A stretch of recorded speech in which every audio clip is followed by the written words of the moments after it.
which were evacuated mandatory, and also there were villages that were suggested to get relocated. But those maps were, it was like the voluntarily resettlement zone, which was never marked on the maps.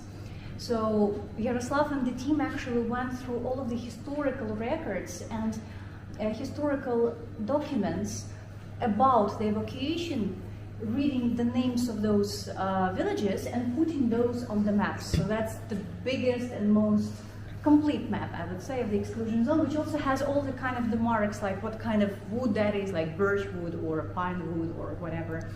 Very detailed and very complete. I am surprised actually, because it's actually the first time I look at a map from the exclusion zone. I was expecting to find like a more circular area, but it's everything but circular. It has like a lot of corridors and. Here's the nuclear power plant. And originally, after the accident, the Soviet government really made two circles around the power plant. It was the 10-kilometer zone and the 30-kilometer zone. Because officially the only experience that the Soviet Union had connected to the nuclear things was the testing of the nuclear bombs. Although, of course, there were real nuclear accidents which were top secret in the Soviet Union. Okay, so originally the exclusion zone really was two circles which were marked around the nuclear power plant, because according to the tradition, well, not tradition, to the previous experience of the Soviet government, when you test, for example, a nuclear bomb, you have the shock wave which spreads at the same distance from the center, right? So in this case, making circles would be logical.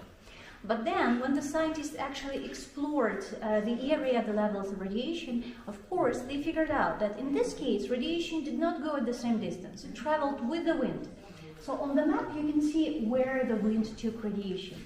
And that's how it actually got further to Europe and to the other countries.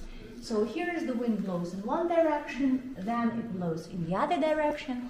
That is why the shape of the exclusion zone and the actual size of it was changed according to the map of contamination.